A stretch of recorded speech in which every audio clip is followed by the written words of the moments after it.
நீங்கள் நார்மலாக பேசுகிற ஆடியோவை எப்படி ஒரு டெலிஃபோனில் பேசுகிற மாதிரி ஒரு ஆடியோவாக மாற்றுறது அப்படிங்கிறத இந்த வீடியோவில் பார்க்கலாம். இப்போ இந்த டெலிஃபோனிக் எஃபெக்ட் அப்ளை பண்ணுறதுக்கு நம்ம இந்த ஆடியோ தான் யூஸ் பண்ண போகிறோம். ஃபஸ்ட் இந்த ஆடியோ எப்படி இருக்குன்னு கேளுங்க.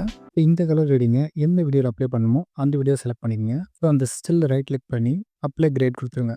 ஸோ கேட்டிங்களா? ஸோ இதை நம்ம அப்படியே சேஞ்ச் பண்ண போகிறோம். சேஞ்ச் பண்ணதுக்கப்புறம் எப்படி இருக்குங்கிறத கேட்டு பாருங்கள். இப்போ அதுக்கு உங்கள் ஃபுட்டேஜ் என்ன வேணுமோ அதை எடுத்துக்கோங்க. அண்ட் உங்கள் ஆடியோ இந்த ட்ராக்கில் இருக்குங்கிறத பார்த்துட்டு ஸ்பேர் லைட்டை கிளிக் பண்ணுங்கள். தென் சைடில் பார்த்தீங்கன்னா ஈக்குவலைசர் அப்படின்னு சொல்லிட்டு ஒரு ஆப்ஷன் இருக்கும்.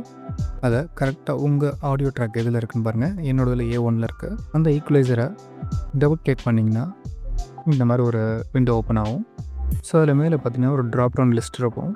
ஸோ அதில் போய்ட்டு டெலிஃபோன் எஃபெக்ட்டுங்கிற செலக்ட் பண்ணிவிட்டு ஸோ ஆடியோ செக் பண்ணி பார்த்தீங்கன்னா இப்படி தான் இருக்கும்.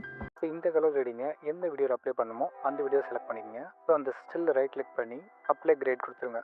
ஸோ இந்த மாதிரி ஈஸியாக உங்களோட வாய்ஸை டெலிஃபோனிக் வாய்ஸாக மாற்ற முடியும்.